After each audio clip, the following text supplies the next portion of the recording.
কি সালাম দেওয়া যাবে কি? মাথা ঝুঁকে সালাম দেওয়া যায় না।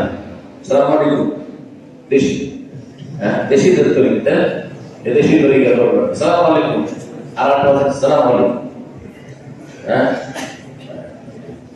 এইটাও যায় না। সালাম আলাইকুম যায় না, সব বেদাতে বেদাত যায়, এগুলো রুকুর মতো খানিকটা ঠিক কমপক্ষে বেদাত, আর কিছু রকমের শেষ খানিক চলে যাচ্ছে যায় না। প্রশ্ন এসেছে বেরাদারদের কাছ থেকে ফতোয়া নেওয়া যাবে কি? বেরাদার যারা ইসলামিক প্রতিষ্ঠানে পড়েনি, ব্রাদার তো বাদ দেন, জামিয়াতুল ইমাম আল-আলবানীতে তাহারুজ হচ্ছে নাকি বুখারী পড়ে, জামিয়াতুল ইমাম আল-আলবানী গত বছর ফারিগ হয়েছে, তার কাছে তো জানা যায় না। রাগ করিয়েন নাকি? আমি একবার অনেকদিন আগে বলেছিলাম যে আমাদের দেশের দাওরা পাস, ইন্ডিয়া বাংলাদেশ পাকিস্তানের দাওরা পাস মানে ম্যাট্রিক পাস, ওতে কিছু বলবিরা খুব মাইন্ড করেছে, আমি তার পরোয়া করে কথা বলছি, টাকার বেতন ভুক্ত তো নাই, বুঝতে পারছেন? হ্যাঁ যাদের সব কথা বলতে পারবে আমাদের।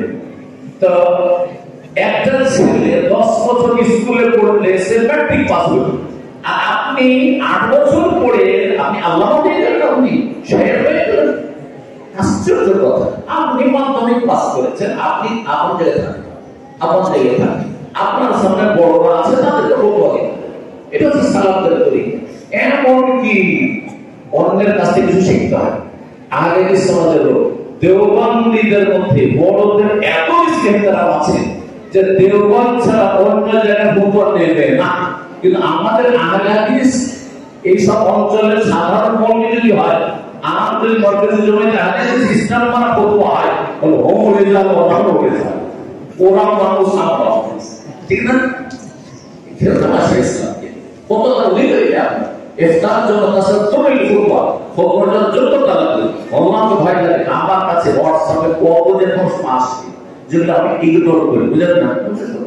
যেমন দেখলাম না কেন, কারণ আমি বেশি যেখানে জরুরি ইফতারের মাসলা, তো এইগুলো ঝামেলাতে যাবে, ইজতিহাদি মাসলা আমার কেউ ইখতিলাফ করে বসবে, যা ফারসে কি আমাদের ফরজ না ফারসে আইন মানে আমাকে ফতোয়া দিতে হবে, অন্য কেউ দিয়ে দিই আর তবে আছে ভাই আপনার বড় জরুরি না আমাকে উত্তরটা দিতে হবে, আপনি আমাকে পাঠিয়েছেন পারলে দিলাম, আর না হলে আমার যদি ইমান রক্ষা আগে করতে হবে, জাহান্নাম থেকে বাঁচতে হবে, সুতরাং আমি ফতোয়া দেওয়ার অনেক এহতিয়াত করি।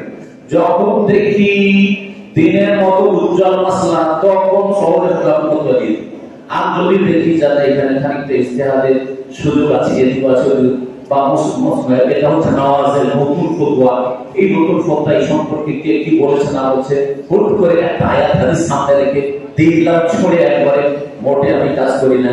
বহু লোকের প্রশ্ন এগুলো উত্তর দিই না।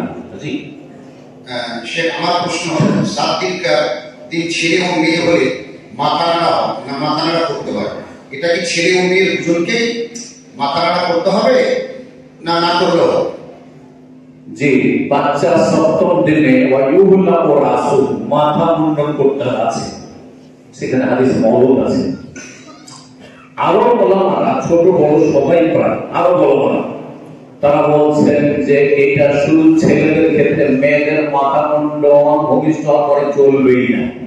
আর তারা দলিল পেশ করছেন না রাসূল আন তাহলিকাল মাআত রাসা, মহিলাদের মাথা মুন্ডন করতে নবী সাল্লাল্লাহু আলাইহি ওয়াসাল্লাম নিষেধ করেছেন, এই হাদিস দিয়ে তারা নাজায়েজ বলছেন। কিন্তু এই ফতোয়াটি আমার কাছে গ্রহণযোগ্য মনে হয় না। যদি আমি তাদের কাছে কিছু দেখাতে চাচ্ছি, আমি মোটেই নয়, কিন্তু আমি আমার দৃষ্টিভঙ্গিটা বলছি বোঝাতে পারে, সেটা হচ্ছে যে নবী সাল্লাল্লাহু আলাইহি ওয়াসাল্লাম বলেছেন মা না মহিলা, মহিলা কাকে বলা হয়? মহিলা এটা ছোট ছোট মেয়ে যে বাচ্চা ভূমিষ্ঠ হয়েছে বা 2 বছর 1 বছর, একে মহিলা বলবেন? কি বলবেন? হ্যাঁ কন্যা বলবেন না মেয়ে বলবেন, তাই না? শিশু, কন্যা শিশু। কিন্তু হাদিসের মেয়ের কথা, তার মানে বোঝা গেল যে সাবালিকা হয়ে গেছে, সাবালিকা হতে 10 বছর হয়ে গেছে, সাবালিকা হয়ে গেছে, মাসিক তখন মাথা মোটা, তখন কিছু। আর এই মাথায় চুল নিয়ে দুনিয়া এসেছে মায়ের পেট থেকে, আর সে মাথার চুলটাও ফেলতে দিলেন না, যার ফলে চুলগুলো এমন হয়ে থেকে যায় যে আরব মেয়েদের চুল ভালো অবস্থায় থাকে। এদের চুলের অবস্থায় আরব দেশে আমি দীর্ঘদিন থাকছি, ভালো করে জানি যে ওদের মেয়েদের চুলগুলি ভালো অবস্থায় থাকে, ভালো অবস্থায় হয়। তারা যখন দেখে আমাদের দেশের মেয়েদের চুল, তখন তারা সেখানে গ্রেফতার করে, আর এত সুন্দর চুল, মানে সব থাকে। কারণটা কি? আমাদের দেশের চুলের পরিচর্যা হয়, কিন্তু তারা ছোটদের পরিচর্যা করবে না, উল্টো কাজে কি করবে, যখন সাবালিকা হইলো তখন ফ্যাশন করে এখান থেকে কেটে ফেলবে। না না না বলে তখন আপনি কাফেরদের যদি তকলিফ নিয়ে থাকে যে ইহুদি খ্রিস্টানরা এরকম চুল নিয়ে বেড়ায় মহিলারা, আমরা সেজন্য বলছি তাহলে তখন হারাম হয়ে যাবে। বুঝা গেছে?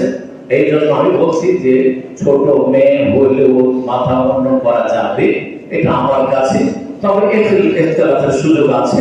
আমার কথা কোনো ওহির নয়, আমার মত আমার জন্য। শুনেন আমার মত